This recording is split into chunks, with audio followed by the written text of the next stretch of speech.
Tonight, boxes and bags of evidence carried from the Warren home where a 6-year-old boy and his father's girlfriend where the little boy has been identified by his mother as Tyrese. She's too overcome with grief to face our cameras. Just about 4 years ago, one of the most heinous crimes in recent memory in Metro Detroit happened in Warren, which is a suburb on the east side. The perpetrator was a suburbanite from Oakland County, one of Detroit's more elite, affluent suburbs, and the victims were African Americans who had Saad Bahri. Nicholas Bahri appeared in court, finally answering to a judge for allegedly being the person behind the death of 3. And this is one of those scared straight stories. If you remember it, Tokyo Moore was the guy's name. And he was found, if you remember the story, if you're in Detroit, when they found the 6-year-old boy and his mother in the house in Warren, both. And then Tokyo Moore, the father, was found deceased in his car at a different location. Firefighters responded to Hyde Park for a car fire early this morning. Inside, Nicholas Bahri, his name's Nicholas Saad Bahri. You can see from his prison things that sent him to convictions that sent him to prison earlier in the 2000s were for what appear to be your classic dope fiend crimes: larceny, breaking in a building, stealing from a person, possession of narcotics under 25 grams. So, drug addict. He meets Tokyo Moore in the Michigan Department of Correction. So they're friends. Now, how long they had been interacting, hard to know. The crime was this, but they were buddies, or Tokyo Moore thought they were, because just about a week before the homicide, Moore and his 6-year-old son, the one who was later found, went over this guy, Nicholas Bahri's parents' house where he lived. He lived with his parents. And Nicholas and Mr. Moore were doing whatever they were doing. The little boy was playing in the front yard. Wow. So he knew this little boy. And so on the day of the crime, Mr. Moore comes over Bahri's parents' house. Now, had been selling Bahri drugs? Were they doing something together? Who knows? A Chaldean I know told me Bahri was just a drug addict. Long story short, Moore comes over Bahri's parents' house again one day. Mind you, he'd been over there with the son. Bahri in Moore's car, right in his parents' own driveway. So some of the evidence that was used was from the ring camera of his parents' home. And he puts Moore's body in the trunk or something, and he drives all through Detroit. He gets over to, so where it happened was, so here's Detroit. Here's Oakland County suburbs, and then here's Warren, where the scene of the next crime. He drives through Detroit to the home address of Mr. Moore. Warren PD officers Doe and Wiggins entered the home and found victim number 2, Isis Rimson, black female, 28, and victim number 3, Tyrese Moore, a black male, 6 years of age. Now, he was not, I guess, expecting for the girlfriend or wife and the 6-year-old to be there, but they were there. And he goes inside, he ransacks the house. There's evidence, well, the condition of the 2 victims' bodies showed that he had abused them, probably trying to get information, and then took their lives. The woman and the 6-year-old ransacked the house. He got some stuff. We don't know how much he got. Well, maybe the police do. Maybe it's in the court stuff. But he did not find a lump sum of $40,000 nor a Rolex watch. See this photo of him posing, holding money? That's off Bahri's own cell phone. That's some of the money he did find in the house. So he takes the lives of these 3 people, including the 6-year-old, and he starts taking selfies holding money. These are the people that you could run across in the street. Never, ever, ever think is sweet. Don't You do not know these people. You think they're your friends. I mean, maybe they are, but boy, this is like a very scary, cautionary tale. It seems like to me the most likely scenario, Mr. Moore had a guy he knew from prison that had a drug issue. He was probably serving them. Maybe they were doing a little hustling together. A suburbanite from a nice, like a, upscale community, the last person you would be afraid of, or well, that we're trained to be afraid of by how TV and movies tell us crime goes. All poor people are dangerous. You know who's dangerous? Dangerous people. Not that many people are killers. But this Bahri guy, as you can see from how he's talking in court, sounds mentally ill. It was an active case, a case very political in the streets. But now I'll speak the truth. I will not shy away from no aspects of it. We'll go to September 29th or 28th, 2020. My surveillance system from my home shows Takoyo Moore back from West Virginia, pulls in my driveway. I hop in with a backpack that is light. Mrs. Evans, when I hop out, you can tell the money has the backpack looking heavy because there was enough money in that backpack to buy a boatload, to be exact. We're going to fast forward now, September 30th, 2020. I put that backpack in the Kia, I get in, I put my seatbelt on, and then we're gone. Mrs. Evans, that prosecution wants you to settle for where that detective's investigation stops cold in my driveway. But getting to the truth, you must get past the lies. The prosecution's begging you to believe what you don't see. He's taking pictures with his money. His phone searches were for escorts, hotel rooms. So he took the lives of these three people and he just immediately wanted to party. So this is, well, it's serious drug addict behavior. Get some dope, get a hotel room, call an escort. Moore was involved in drug trafficking and kept cash and drugs inside his Warren home, and he was involved in activities with Bahri. I was the fall guy, the scapegoat. And again, mind you, he took his life in his parents' driveway, drove over to this other location, and did what he did to the woman and the child. Justice, I have real footage that's not doctored, that's not slowed down and stopped to the point where there's... After being found guilty on all 15 charges, an unexpected outburst from Nicholas Bahri at his sentencing leads to family members of the victims walking out of the courtroom. I can't understand you. He did not get killed in my driveway. So that doesn't happen. What happened? He didn't kill Mr. Moore's driver.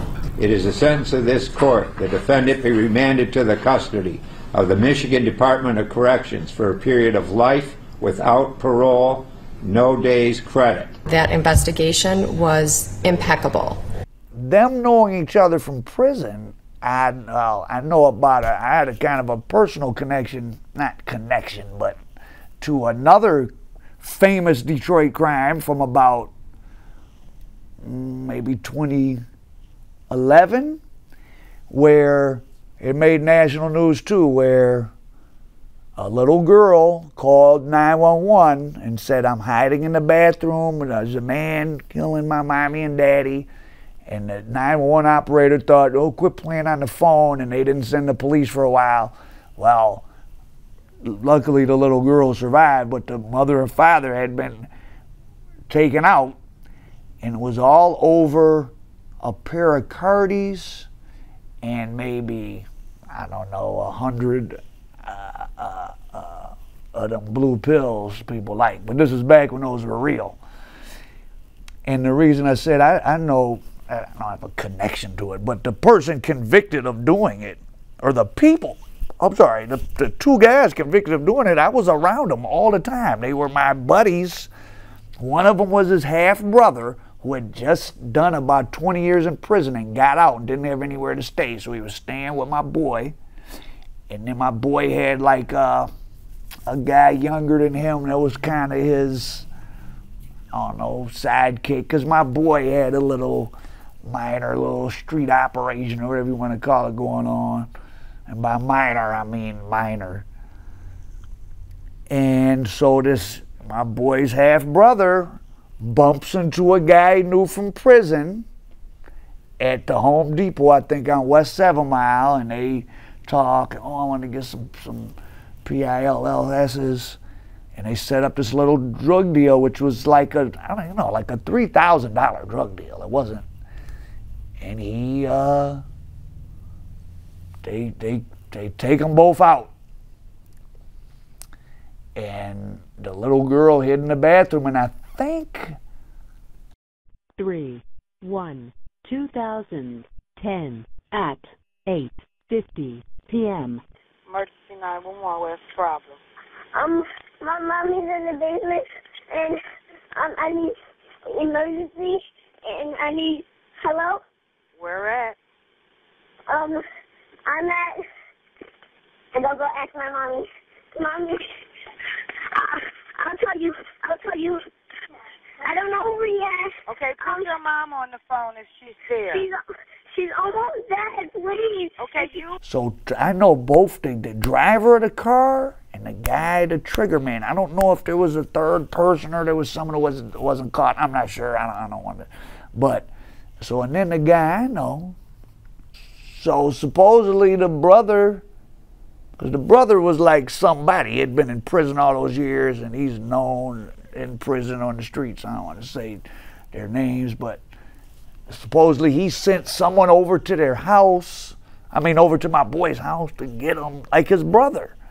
But his brother was telling the guy I know he had to leave the state, like total, just the most awful debacle of lost lives, just crazy over a couple $1,000s and some cardies. And so the same thing with this Nicholas Bahri and Tokyo Moore and the family. A guy he knew from prison, whatever they were doing together, he was comfortable enough that he was going to his parents' house.